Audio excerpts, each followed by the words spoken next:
Today we're comparing probably two of the most popular, more affordable tablets from Samsung and Apple, but which one is the better option? First off, don't forget to hit that hype button so more people see this video, and let's talk about it. Even though the iPad is normally about $100 more than the Galaxy Tab, they're actually closer in price than you would think, considering the iPad has been on sale here recently. So really, there's only about $50 difference between the two. In fact, the iPad is on sale so often, if you're paying full price, you're paying too much. One advantage with Samsung is you can use a micro SD card to expand the storage up to 2 terabytes, where you don't have that option with the iPad. I guess one advantage with the iPad is you can go up to 512 gigabytes of storage versus 256 for the Tab A11 Plus. Even though both of these have an 11-inch display, you can see the iPad has a different aspect ratio where it's a little bit taller versus the more widescreen look for Samsung. You get up to 90 Hz refresh rate with Samsung versus 60 Hz for the iPad, but the iPad has an IPS LCD display versus TFT for the Galaxy Tab. The iPad also has a little higher resolution at 1640 by 2360 by 1200 by 1920 for the Galaxy Tab. I feel like both tablets actually look pretty good in person, but once you put them next to each other, the iPad just looks a little bit more vibrant, a little brighter, has slightly better viewing angles. So I would definitely give the iPad the slight advantage on just how the displays look, but obviously some of this is going to come down to personal preference. The iPad is just a little bit lighter as well. They're pretty similar in weight, but the iPad's a little bit thinner and just feels a little more premium compared to the Galaxy Tab. You get slightly faster charging with Samsung at 25 watts versus 20 watts for the iPad 11. I know when I ran my typical battery drain test on both of these, the Galaxy Tab lasted about 1 hour longer at 6.5 hours versus 5.5 for the iPad 11. Software wise, the Galaxy Tab is on Android 16 versus iPadOS 18 for the iPad 11. So obviously things are going to be quite a bit different between the two. Both of these have really good software support, but it's going to be really tough to beat Samsung's 7 years of software updates on the Galaxy Tab A11 Plus. Nice thing is you've got Samsung DeX on the Galaxy Tab. You also have the Edge panel and the taskbar down at the bottom. So there's a lot of ways to be more productive and to do some multitasking. Where on the iPad 11 you've got Stage Manager now, which makes it a little easier to switch back and forth between apps. You do get a couple advantages with the iPad though, where you have the fingerprint scanner on the power button or Touch ID. You also have video out with the iPad, so you can use an HDMI adapter to connect to a TV, projector, or external monitor, where you can only do that wirelessly with the Galaxy Tab. There are a few AI features that you get using Gemini on the Galaxy Tab, like Circle to Search versus Siri on the iPad. One of the bigger advantages with the iPad is you can use a USB-C or first-gen Apple Pencil to draw, take notes, or just move around the software. And unfortunately, this is one of the few Samsung tablets that's not compatible with the S Pen.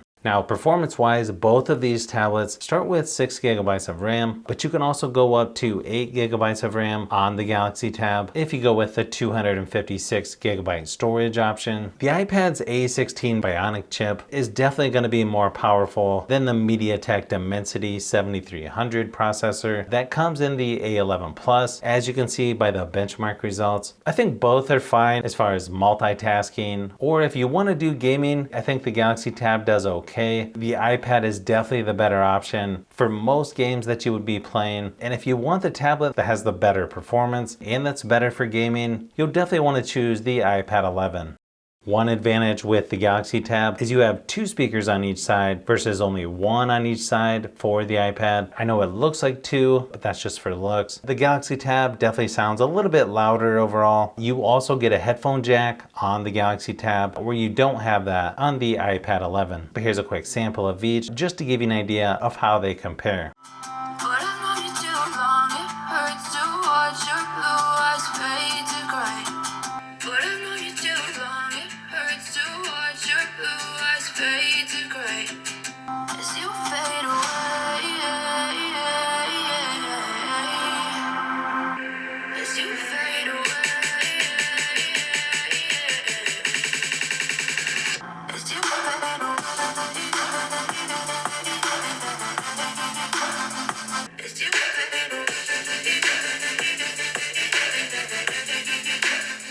far as camera quality goes. The iPad has a 12 megapixel on the back and 12 megapixel ultra wide on the front versus 8 megapixel on the back for Samsung and only 5 megapixels on the front. You can also shoot up to 4K resolution, 60 frames per second on the iPad versus only 1080p resolution on the Tab A11 Plus. Here's a few samples just to give you an idea of how they compare.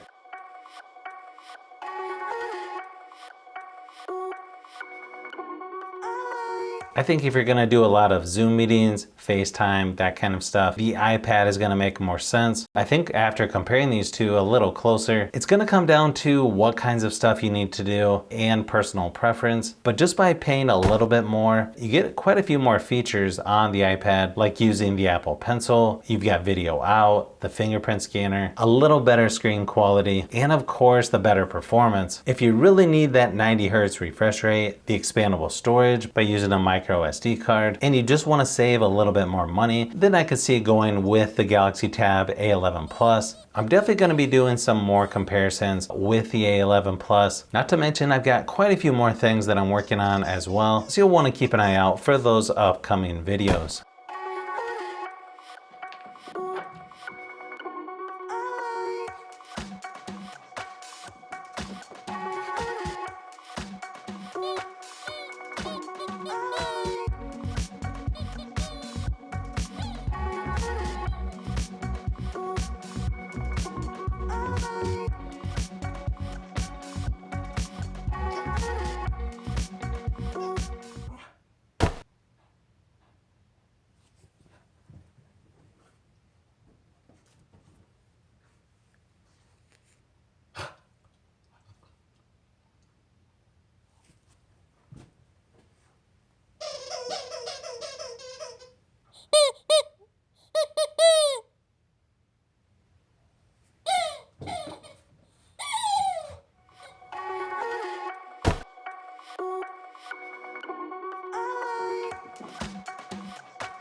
So if you've made it this far into the video, you may want to say thanks by subscribing, and don't forget to give a thumbs up if this video was helpful. This is Brian from Fishbee Productions. Thanks for watching, and I'll see you on the next one.